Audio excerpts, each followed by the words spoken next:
Greetings, Fandom Vault. This is your intrepid toy collector here, on with a new video. It's been a while since I made one. This is the first of a series that I'm going to do on Boba Fett. This is in honor of the new Book of Boba Fett series brought up by Lucasfilm for Disney Plus. And this is just a small fraction of the things that I have. I actually have more than this. I have action figures. I actually have Hot Wheels cars, Hot Wheels models, some clothing, and so on. But this is just the first video to try it out. And as I said, this is part of a series.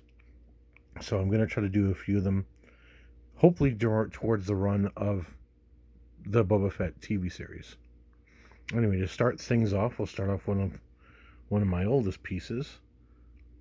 For those who don't know Boba Fett, before I start off with what things are, I'll give you a brief rundown. He's a bounty hunter. He was featured in the Star Wars Holiday Special when it first came out, and he was still an unknown character. The short version was Ralph McQuarrie developed his armor and his costume meant to be sort of the original take on the Stormtroopers before the final design ever came out. This is before Order 66. This was before Revenge of the Sith, all of it. And the idea was he was meant to be a knight, a medieval knight, marching along with regular Stormtroopers. So it was kind of neat. So his original design, like as you can see by some of these, it's green with red and it looks a little beat up. It was initially just white and black.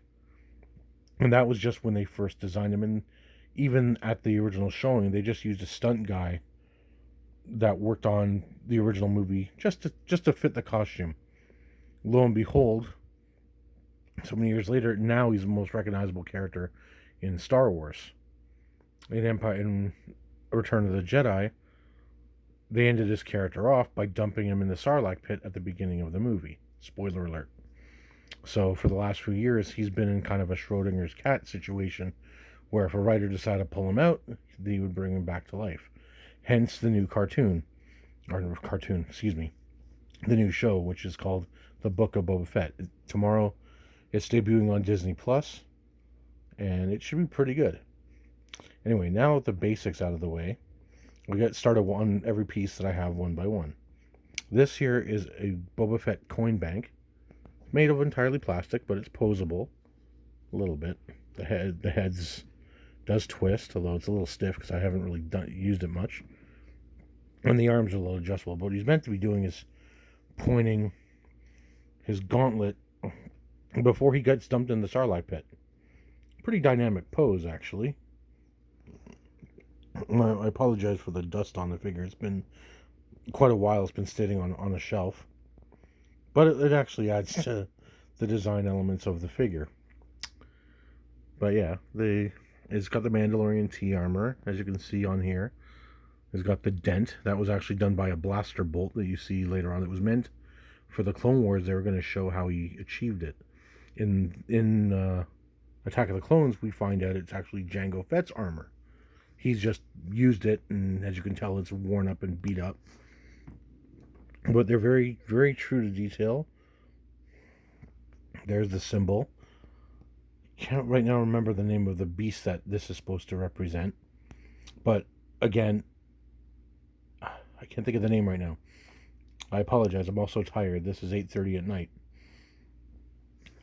But anyway, moving on. It's got you can see by the front and the side is a lot of damage. He's been bounty hunting for a long time by this point. Here's his rocket pack with the missile on it. Jango Fett. It was the same rocket pack, but they attached different missiles. This one's more of a seeker missile. It looks pretty good. I won't lie. One thing I love about this bank is I love the detail on the figure. I strongly recommend anyone who likes Boba Fett would definitely get a kick out of this one. Anyway, moving on. As you can tell, this is a Funko Pop bobblehead of Boba Fett. I got this one a couple years ago. It's quite nice, actually. I like the fact that it's on a stand. Most pop figures generally don't have stands with them. I think this might have been like a presentation showpiece. I wasn't really sure. My sister got it for me a couple years ago. As you can see, it's got all the details. They don't skimp on anything.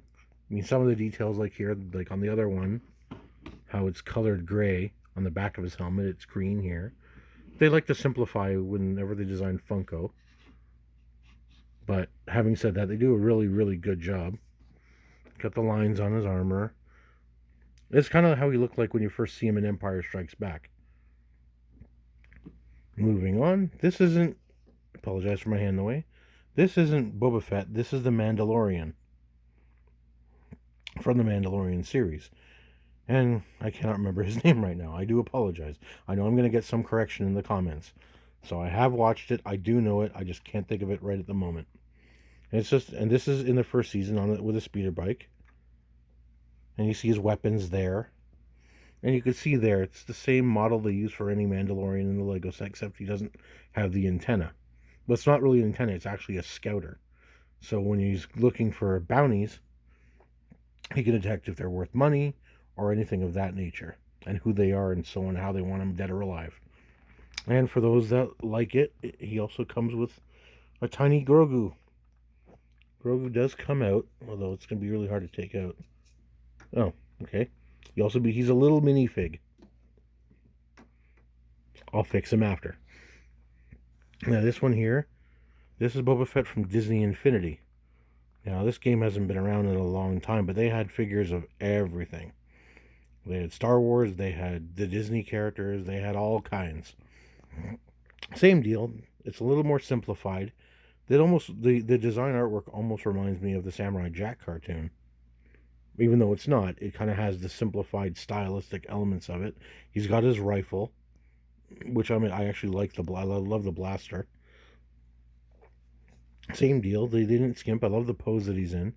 They didn't paint every detail. This is a little cleaner because it looks cleaner in the graphics. So they did a pretty bang up job with this one. And that's sort of the pose he's meant to have. Now this is one of my favorite items. I just got this at Christmas this past year. As you can see, I haven't opened it yet, but I will be doing a video showcasing it later. But this is the Boba Fett helmet. Apologize, I just dropped something. This is the Boba Fett helmet. I did a short on this a few days ago. And I didn't really show it off. But as you can see, that's how it looks like with the antenna lowered, which he can actually do. And here's the screenshot of him. This is actually in Jabba's sail barge, or in the palace. And this one's in Cloud City. The original actor who played him, oh man, I really don't remember his name right now. He passed away very recently. And he's now being played by the actor who played Jango Fett. Teemu Morrison, that's who he is. I apologize for the pauses. I'm really tired tonight. Anyway, for the last bit of my video, I'd like to show you something of one of my favorite little items my girlfriend actually got me. It's a bounty hunter code. I'm trying to find a way to show this off. It's kind of hard to do this because this is a cell phone I'm using. And it's indented, so it's not just printed on the top. It's got Star Wars on it. It's got Boba's symbol that he's got on the side.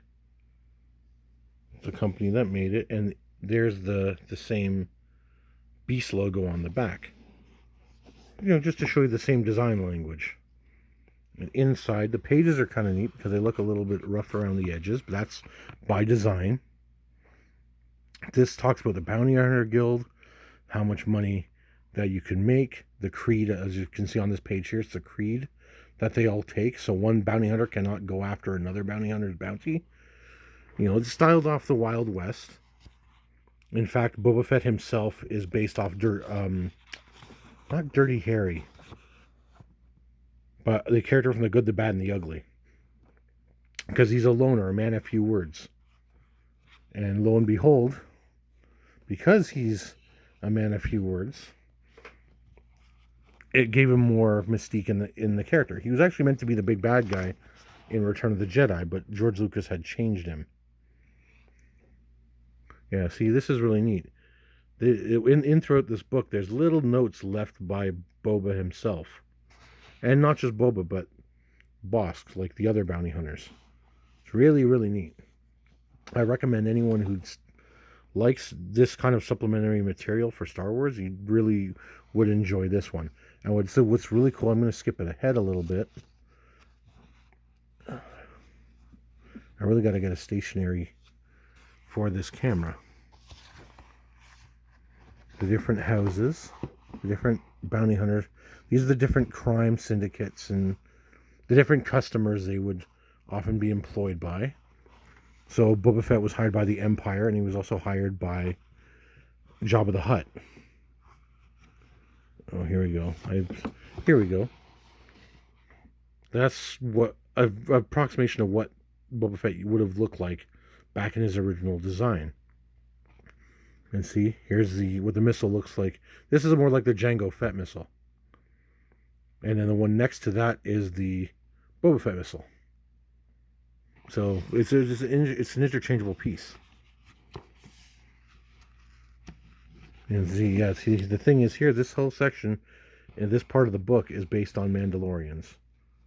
Because I'm just trying to find where the color changes, because that's where the separation in the book is. You can sort of see it here. I apologize if my camera's kind of all over the place. I don't really have a steady hand.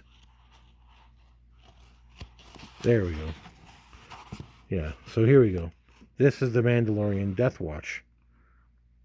This is another segment of the Mandalorians. So in their history, they were the first rebels against the society in the Mandalorian culture. Because in the Mandalorian culture, they were basically an army for hire. And the Death Watch became essentially like a terrorist faction. And everybody who's a Mandalorian feared them.